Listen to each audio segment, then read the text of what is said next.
Hey everybody, welcome back to the Spinner Rack. I'm here with Cal and P. Say what's up, gents. What's going on? Ready to rock. So Diamond Comic Distributors has been sold. End of an era. End of an era. Now, the new owners of Diamond Comic Books is now a group called Alliance Entertainment. It's a Nasdaq listed company. It does about $1 billion worth of revenue. It does vinyls. It distributes vinyls. It distributes music, toys, collectibles. It works as a storefront for some of the major companies, such as like Walmart. So those are guys who are now in charge of Diamond Distribution. And the question is, what next, right? Or they, now that you have competition with other companies like Lunar, which has a DC and Image deal, and you have Penguin, which has the Marvel deal. What can they do with what they have now? And so, guys, what is your take on this? It's going to be a whole new world of stuff. I mean, I have my thoughts. I don't know if any of you guys have ever been to Newberry Comics. Nope. So Yes, Newberry yes, Comics. I have. I need to make a Okay. trip out there. So Newberry Comics is a chain. It's here in the Northeast, from Boston here to New York. They're in the suburbs, and they basically focus. I mean, if you go to their website, it doesn't even show you comics. They show you music. You know, so I think that one of the things that they're going to do is they're going to be focusing more because you have 5,000 comic book stores that are within this whole distribution chain that Diamond used to deal with on a regular basis. I wouldn't be surprised if you start seeing other things show up within the distribution chain. I think Diamond had its own collectible group. They're gonna probably start pushing some of their collectibles. They have the music. They're gonna be pushing that also. So I think they're gonna be using this as another distribution to sell some of the stuff they have. Now, in gaming, of course, gaming is big. They're gonna have a lot of stuff with gaming. They do movies, distribution, of the CDs and DVDs and Blu-rays and 4Ks, which is good. I mean, now the comic book stores will have more than just comic books in there. They'll have the ability to grab a whole bunch of different things. But the question is now the singular focus on comics, will that be anymore? Will it be profitable enough for this Nasdaq listed company that has to follow what the market is doing? So I don't know. I don't know. This is hard to say. Of course, they're going to probably end up changing some of the things. So I kind of fear for some of the comic book stores, but I don't know. I just don't know enough as how this is different now. They're instead of playing the comic book leagues, they're playing in the big boy leagues now. Uh, so I don't know which one you guys want to grab onto this and give your thoughts. Give us a heads up. I just hope it seems like they've been. Well, I don't know. They say what the assets they got from Diamond is the. It seems like they were already connected to them at some point, right? So they were distributing the Alliance games. Is that the same company? So it says which are Alliance to the winning bid for all the assets which are currently being sold at the court supervised bankruptcy process. And they say those assets are Diamond Comics Distributors US, the Alliance, Game. I didn't know that they also did collectible grading at Diamond. I thought they just pushed the comic books out. But Yeah, I didn't know that. Does that? But that's not. I thought it was not CGC, but what's the other company? no, that would be CGA if it's you Yeah, guys. This is see, I haven't heard of that company, but yeah, that's what I'm saying. I didn't hear about them either. so they had a lot of things in there. I guess they expanded as well as they could, and now Alliance has it. The thing is, I don't know. I don't know why Marvel separated from them, but it kind of these kind of Marvel and DC did it. I mean Marvel did it once, and of course that led to their bankruptcy. But yes, I don't. It's I'm glad that they're still around, and hopefully, it isn't just strip them down and do what we can use and get rid of what we can't.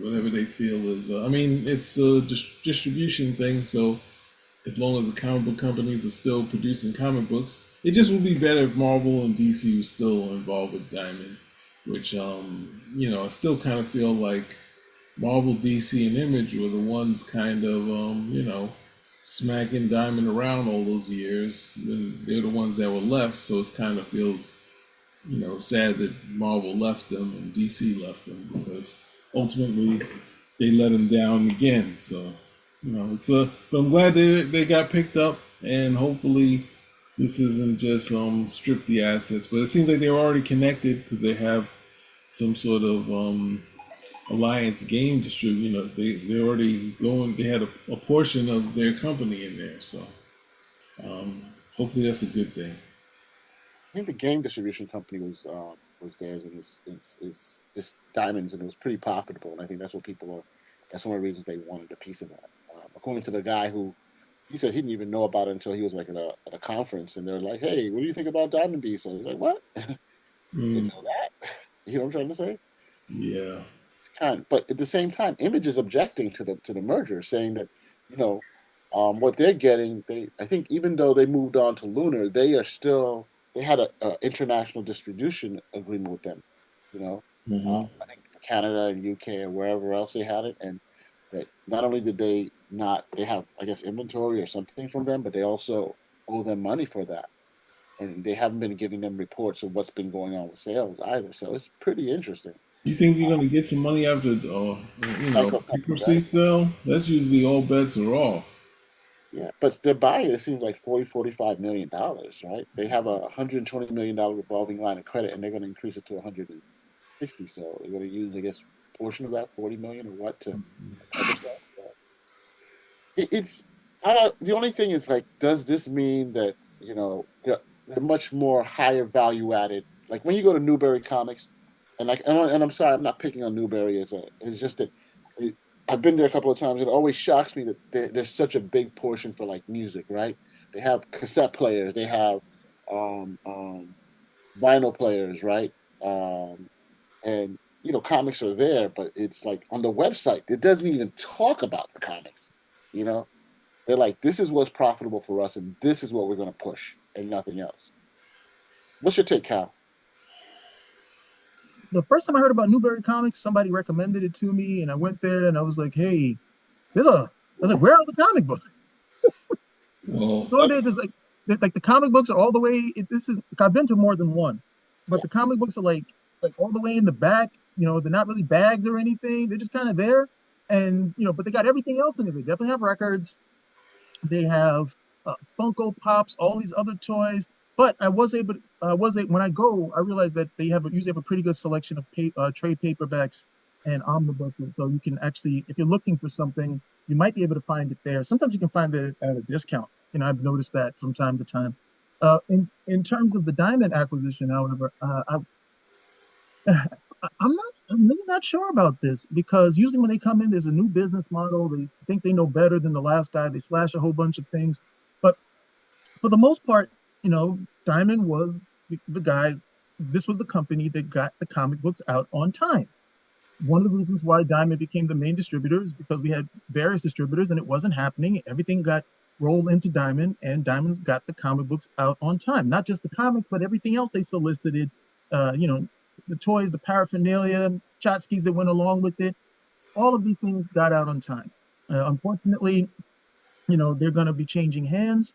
I'm not sure about I am really not sure about a business model that follows the NASDAQ. I don't think this is the type of company with the type of, I mean, these are collectibles. So I just don't know how well you do following the NASDAQ with stuff like this. It just doesn't really track for me. I don't see how you tie it in. This was, I'm the words escape me, but it's like you can't run an ice cream parlor based on how good the stock market is doing. It's a totally different field of business. It's not something that really tracks at the end of the day. And yes, you may have Baskin Robbins trading, their company on the stock market, but they're not going to do well based on the fact that inflation drops a point or two, but they do well based on people wanting to actually come in and consume this particular thing. It's the same with it's the same with collectibles at the end of the day. So I'm really not sure about that type of model because they came in and they were doing the same thing at DC once it changed hands from Warner Brothers to Discovery. And then once again, where, okay, we're going to close this office, we're slashing all this, nobody has a desk anymore. Oh, and by the way, every other book needs to be a Batman book because that's the only thing that sells. They finally seem to have backed off of that because, when they do these acquisitions or when companies change hands, the first thing the new company wants to do is make the money back that they spent on this company. And so they're beelining for that at the end of the day. And this isn't really a stock market type company. That's the best that I can say. This is not an oil company. This is not a tech company. This is a company that deals in making certain that the solicited collectibles get out on time. That's pretty much what I've always thought about Diamond. I'm not sure with the stuff that I'm hearing about this. I'm not too sure about it, but I don't get to make these particular calls, and I have enough. I have enough of a challenge, running my own particular finances. So it'll be to these guys to show them proof. What you brought up is what we kind of talked about, I think, in one of our older episodes of when you go into the comic store, like Goodfellas, and you're like thinking, oh, I heard it's a good place, and the next thing you know, it's like, oh man, blah. It's like, oh, it's sad to hear that it's, I think, no, actually it's funny. When I was in Georgia, I went to a comic book store, we did a video on it, and, it was a record store on the first floor, and on the upstairs was a comic store, both under the same name. But it's also tough. I've seen it where I think used to be known as the Bat Cave. It turned into just records in a little tiny comic shop in the back. And I think that same thing happened to Village Comics. Village went from having a store on Sullivan to a store on Bleecker to a store back on, so it had two stores, and then it had a store just on Sullivan, and then it went to the back of a record store. So it's sad to hear they following these stores. Oh yeah, we got a comic store, and it's just nothing. So yeah, that's that comic store you're talking about. That's connected to this Alliance place. No, it's just that I think this is the model that a lot of comic stores may have to start moving towards, because they do music, they do collectibles, Funkos are a big thing, comic books, T-shirts and stuff. So they're more than just a comic book store. But the problem that I was saying is it's a big chain in the Northeast. It's from New York all the way up to Maine. Mm-hmm. Is that they have the collectibles that they're doing is comics is just part of it, to the point where I'm saying when you go to their website, all they talk about is music. They don't even have comic book day. They have literally record player day, records day, which is March 10th. They don't have anything about Superman or Batman or anything like that.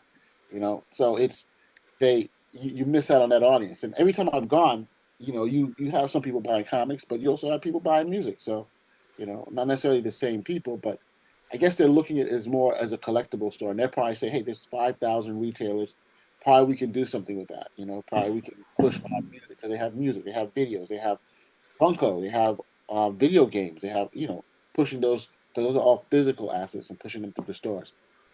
But as long as the store survive, but one of the things I love going to the comic book stores. I know the guys in the different comic book stores that I go to, and it's always good to shoot the breeze. It's not like back in the old days when it's literally the owner is right there. Now, like Midtown is a chain, so and Forbidden is a smaller but a well-known brand. But you still have the regulars there that you talk to on a regular basis, and with this, if they're going to like a Newberry model, I can't see all of those comic book stores surviving. And I can't see all the publishers surviving. So. They won't. If you've been to Newberry Comics, it's not about comics.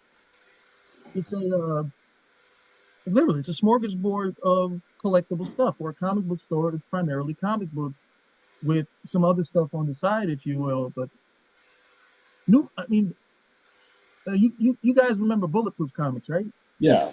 Newberry's like Bulletproof Comics on steroids. Bulletproof Comics does comics. They have other stuff that they also do as well. Hank does. I always give Hank a lot of credit. He's a master businessman in terms of really reading the pulse of what people want, and giving them that, but not abandoning comic books. Newberry is like, okay, this is what the people want. Oh, and by the way, there's some comic books in the back. Yeah, that's the hard part of saying yes. These comic book stores definitely need to have other things than comic books because you want people besides just comic fans to kind of come in the store. But when you see the comic books just so far in the back and it's not visible, there's no mix of anything, that sort of thing. Yeah, Whereas it hurts it. It hurts me to see it like that because it's not about keeping the comics alive. It's about the records or some of this other stuff. I think of it like a card shop. You're going for cards. They have a bunch of other stuff in there for you to go in there for, but then you're coming in there to get cards too. So it's like yeah. that sort of thing. First Newberry Comics I ever went to was in Boston, and when I went there, I was like, I must be in the wrong place. And then when I saw the comics, I was like, oh, okay, I get it. But then Boston was just bad for comics. Period. The next store I went to, I was like, oh, this comic store, yeah, and it was all manga. Yeah, yeah, that's the thing. You go into we talked about it before. You go into the place, it's just usually go cards. That's always the Joe Pesci getting made. Like I had to turn right or back around to get out of here. Like I don't get stuck. So, but the stores that had to just go those routes, it's understandable how much the struggle is, but it just we don't want I mean, we are called the spinner rack, so it's like the one to see comic books succeed is in the brand. So I mean, I was in London and in Newbury. I went to Forbidden Planet and it was pretty interesting. First of all, the comic is downstairs in the basement. One of the stores I went to, I don't know if all of them are like that. And this one was really well orderly, but they had all the games. They had the T-shirts on top on the top on the floor people walk into. They had the T-shirts. They had some comic books there. They had um, models. They had collectibles and stuff like that. And then downstairs in the basement, they had a pretty large collection of comics, from all over. And I yeah, was I think I very went to well. that one. I think that I went to that one.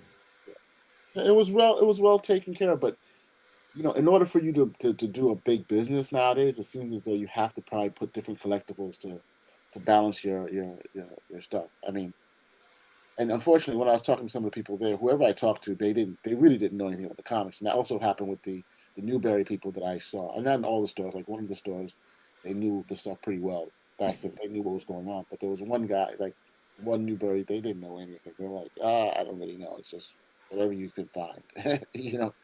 And the comic there was really really busy, but the people that I was talking to about, they're like, hey, we have some stuff, but I mean this is all we have for Batman. And I said, do you have anything? I had to look around and I found what I was looking for, but they didn't know what they were looking for. But they did have the comics, and that's the most important thing at the very end, right? So that's the most important thing at the end. Always is.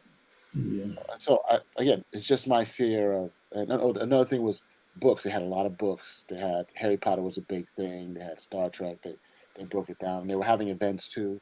They had manga. Um, so I mean, which is good. You see all these different things going on in the collectibles, and a lot of people coming to that store. It was really really busy. I haven't seen a comic book store that busy in a while. Do you remember Rugby? The Rugby Yeah, store of on course. Utica? Yeah, we grew up right there. Yeah, that's Newberry. Well, that was a toy store that they decided to put a comic book There you um, go. end. You know? You Okay, no, never they you've they never been to had Newberry, Sam? they That's they what it had is. to connect. They had to connect with the guys from the flea market that turned into Avenue H. They right. had Dixon in there too, so they had people in the know. And No, exactly. they had a setup. So when you go past the toys and all that stuff, it was at some point a real comic book store. And you're gonna make Yes. me tell the story again. When I kind of stopped going down there and they were gone, I'm going in there and I see the Dark Knight, and I'm like, and he's go over to me trying to sell me the Dark Knight, and I'm like, I can't stand this. The condition wasn't all that great when they left. He just like what he had. He thought he could just continue doing it, but he didn't really Yeah, know and he care about it. also he also took the comics. He put the comics. He didn't understand that they were switching the comic book out on the window. He just stapled comic books to a board and stuck them in the window and let them turn into yellow. and from the sun all of that time. It's just like just embarrassing, man. Oh, he made it look like a numbers joint.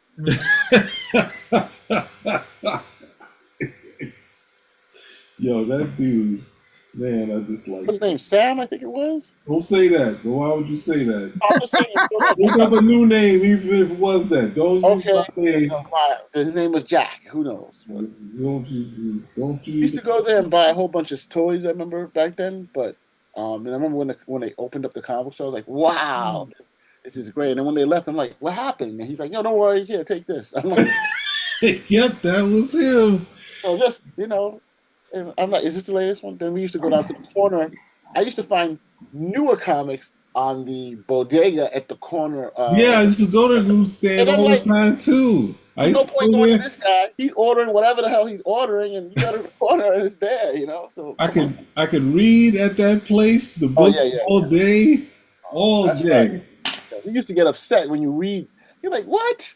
You can't look at the. I Just just, buy it. Just buy it. yeah. Oh yeah, that was funny.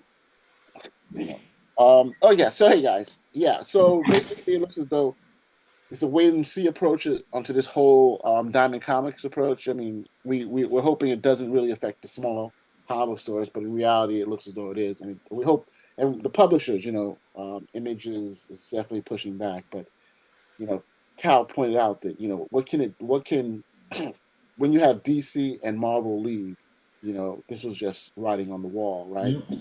What can happen without those two big guys, right? Yeah, that's also my concern, because then it's, well, how do we make this profitable?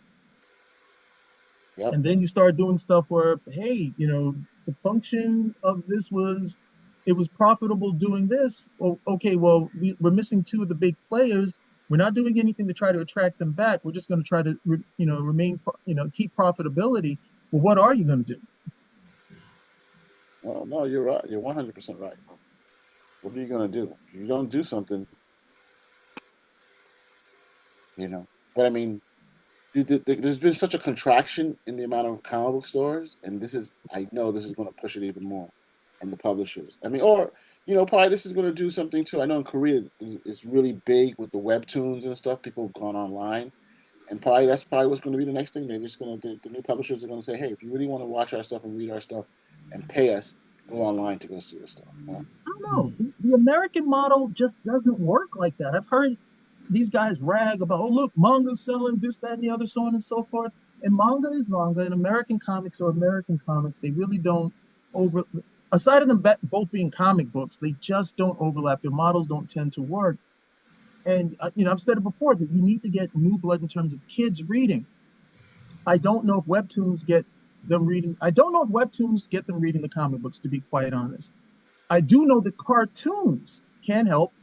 I mean, have you guys been watching Invincible? I haven't No, watched I it. haven't watched it. Dude, Invincible, that series, this was the third season, and the season finale, that last episode, I had no idea how much or how big that last episode was. Okay, because I was still, I have Invincible comics up for sale, so I can usually track how well the show is doing by sales. If I sell a book here, a book there, no big deal. If I sell high dollar books, like 100, 200, I'm like, okay, so the people are probably enjoying the season. The week of the last episode, I did over $1,000 in sales for Invincible, $850 in one day on Wow. Invincible, and I still I still sold more money. I did make rather sold more money. I made more money on other books, and I was just like, whoa. So then I tuned in. That was like the highest rated animated episode, of the time. Everybody loved it. They're all looking forward to the next series, but they're running to get the comic books. They're running to get the comic books. They want to own them. I know they want to read them. So these type of things do work if you're leading people back to the comic. Now, when you do stuff where you tell people, oh, you don't need to read the comic books to enjoy it. Okay, fair and fine. But the other form of media that supports you when you're not doing a movie or a cartoon or a television show is being totally ignored. You want every single facet of that to be connected and bringing this stuff up. So that's what, that, I mean, Invincible, they should all be looking at it like, wait a second. we're not even doing live action with this. This is not necessarily like off the wall stellar animation, but because people love the story and because it tracks closely to the comic books. I mean, when I found out, I was shocked, but the money didn't lie. Okay, and the people buying it, they want these particular books. So, if you're following that, I think it can be pretty successful at the end of the day. But comic books, they always benefit from that type of boost. Not a film either. Film, I think, do something totally different, but cartoons tend to tack a bit more tightly, and I think those are more positive at the end of the day for overall comic book life. I mean, you're right. The price on the Invincible versus some of the other comics is not as elastic as others. It seems to be pretty tight when I go there, and they sell at this comic stores, and they sell pretty well. Um, the very fact, like you said before, that they match what's going on in the series, it makes it much easier for the readers to join in as opposed to regular comics where you have like Batman a million umpteen different seasons and different variations of the Avengers. I mean, you have one writer who sticks to the story, and it's easier, and that's what's it's Invincible to me reminds me a bit of a Magma, where you have one writer, one vision that you can just go through this whole thing. Where most comics they don't work like that, right? If no one writer or artist are on any comic for a long time. What Claremont was probably a record, right? But no one else. 17 years. Yeah, so I mean, at that stage, you're saying, "Hey, I should own part of the freaking X-Men, right? I should get a percentage of everything that sells because I basically developed the whole He got universe." royalties. He had enough to buy a plane, so A plane, what is it? A jet plane or a 757? jet probably. Oh, yeah, but I mean, still, it's where Kirkman is making millions, right, off of the Invincible in the comic, and they're pumping it, and they're pumping it out. There, he's like, next year that show is going to come up, and it's not going to miss. So unlike Young Justice, which we'd see one year, and then we don't know what's happening the next year or coming forward. Yeah, I agree with you, Kyle. It's just to me just still shocking. I do have some Invincible comics here, trade paperbacks, which I really haven't gone into as of yet. I've just briefly touched base, and I've watched some of the series. So I know the first season I watched, and part of the second, but I haven't watched the latest one yet. And it's interesting, but I just did the incredible amount of I guess I don't want to say love, but the amount of people buying into it. When I look at the series, like what they do in terms of views, that's one of Amazon Prime's top shows. Hmm. I mean, Oh not yeah, one of the top shows. I mean, it's going against Reacher and Wheel of Time and some of the other things, and I'm like, wow. And the boys, it is holding its own, and you're like, that is very interesting. it's Very, not. I'm not saying it's this. I'm not saying it's high level literature, but no, the viewers, the fans, they enjoy it. And then this is the normal thing that happens. Like, hey, the show's done. Well, what do I do? Let me go read the comic book. That's every kid ever. Okay, I watched the Spider-Man cartoon series. Well, it doesn't, I've seen all the episodes. Let me go read some comics or something of that nature. One is supposed to bring you to the other. And the Invincible series does that, where it really is a no-brainer at the end of the day. But if you're doing that, then you should expect more success. But those two, I mean, that, I mean, the the manga always comes before the anime. Always. Okay, well, let me maybe like with a webtoon or something of that nature might differentiate it, but most of these mangas that are hits, they all had life first as all the anime that are hits all had life first as manga for the most part, and yet with the American system, they don't seem to get it. Okay, they don't seem to say, okay, look, we need this particular thing to lead people back here. Okay, and they help each other, they bully each other, especially since a lot of the ideas that they use come from the comic books anyway. I mean, I think Marvel has been a very good example of what happens when they try to make up their own ideas, and we've seen how much they floundered and try to establish this stuff, without the firm base of what the comics had already established. So I think if you do that, yeah, you're better off. But I mean, bringing it back to the initial point of the show, I'm just not sure what the future holds for the company right now, based on what they're going to link themselves to. Well, I think playing out the thing that you're saying about the cartoons, and even though I think when first getting into comic books, I think those Marvel cartoons and the Spider-Man cartoon, less so the Fantastic Four, but they had other cartoons in there with the Herculoids and that sort of thing. But if you think about it, even in the 80s was the bulk of the, as a kid buying comics myself, even if it was money I got from my parents, like the G.I. Joe, Transformers, Spider-Man on Amazing Friends of the Weekend, and then just other cartoons that you watch at the same time, even though they weren't buying the comic. Well, it wasn't making me buy the Star line of comics, but it was still, you're still watching it and you're just like getting the books having those things at the same time. Nowadays, the hard part is we have adults who are watching the movies and the cartoons. Yes. And they go back to the old Spider-Man and say, "What a jerk." Yep. If you go back to the Spider-Man, you find out you won't like him. It's like, why not? He's struggling with the same things. He just he's just a little high strung for what reasons? He's on Because the hospital. they're self-righteous, indignant adults. That's all it is. They're not looking at this stuff. They're not looking at this stuff for enjoyment or to, at the very least, to reminisce about. Oh, I remember how good this was and how much I enjoyed it as a kid. Like, no, they want this to somehow magically jump to where they are mentally and emotionally in the future. I'm like, it was never created for you. It was created for people who were your age when you read it at that time. Mm-hmm. That's who it was speaking to. The fact that you don't like it or the fact that you're that critical of it reminds me that, you were not the audience for this. Mm-hmm. But Cal, could that also be why the Invincible and the Boys do well? Is because it's a different, an older take now? People who were reading comics, or is it just a completely new generation? That's why. No, it's not an older take. It's a different take. I mean, the Boys, these are evil superheroes. It's an oxymoron, because they're not heroes. These are just evil, in some cases, immoral characters, and they have superpowers. But this is Garth Ennis created this for a particular audience, and he nailed it. This is for people who don't like superheroes. They say, no way could you have all this power and it not corrupt you.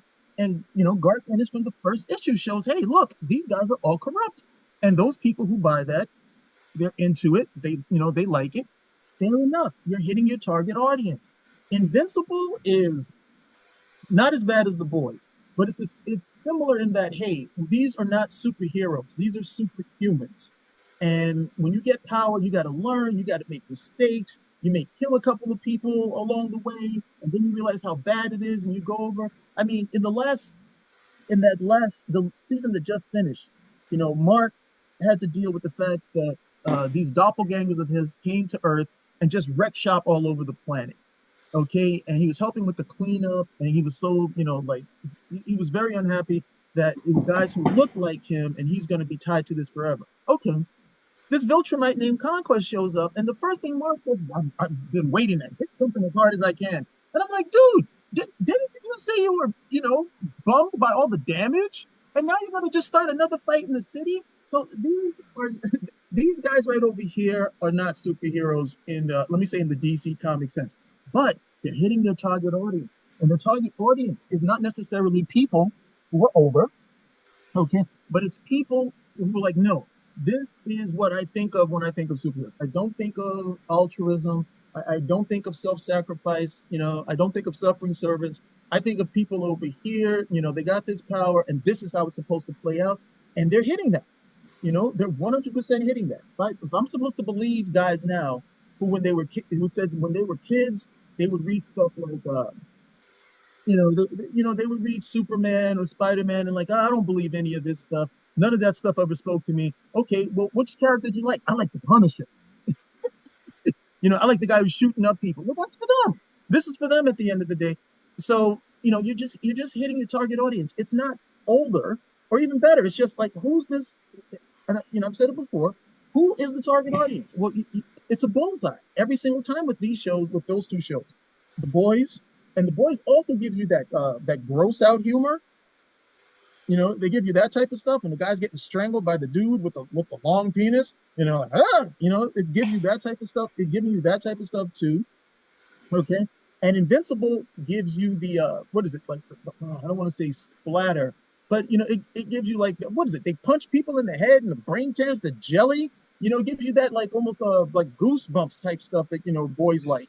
You know, where it's like you know, gives you the blood and guts, you know, breaking arms, breaking bones popping out, and they're still fighting. You know, you don't get that in a Superman comic, to be quite honest, most of the time.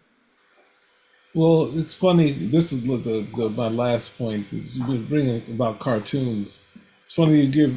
I think Family Guy kind of felt like Family Guy kind of brought that in, but I think The Simpsons had something where they used blood from like one little bit. They somewhat cartoon with blood, and I think what's the name decided we need to do that even more. Like everything The Simpsons did, the Family Guy kind of took and went left, but they, the early episodes, his wife was getting Lois was getting beaten to a corner, and then when they came back, they finally kind of softened it, but it still had the blood in the fights. So, but it seems like from there, you had that, and Invincible wanted to give you more blood and the superhero things, and then you have what's that thing, Harley and Ivy, which is a total mess. But anyway, Diamond, you have a stay of execution. Hopefully, we don't lose all of our independence. And in losing independence, I'm not sure that Marvel and DC won't just be, some back part of the Barnes and Nobles or something like that. So, uh, Yeah, well, I mean, I think not Diamond, but I think that all the publishers, the small publishers, I think, and the comic book retailers, I think they need to really start figuring things out because this is going to be a change. They've all said that the current business model doesn't work. That's what Alliances basically said. Um, and they're going to try to do different things. And so either you're going to roll with the punches, go towards the Newberry model, or you're going to have to do something else. And it's going to be a shakeout. I can't see it not happening. Um, mhm.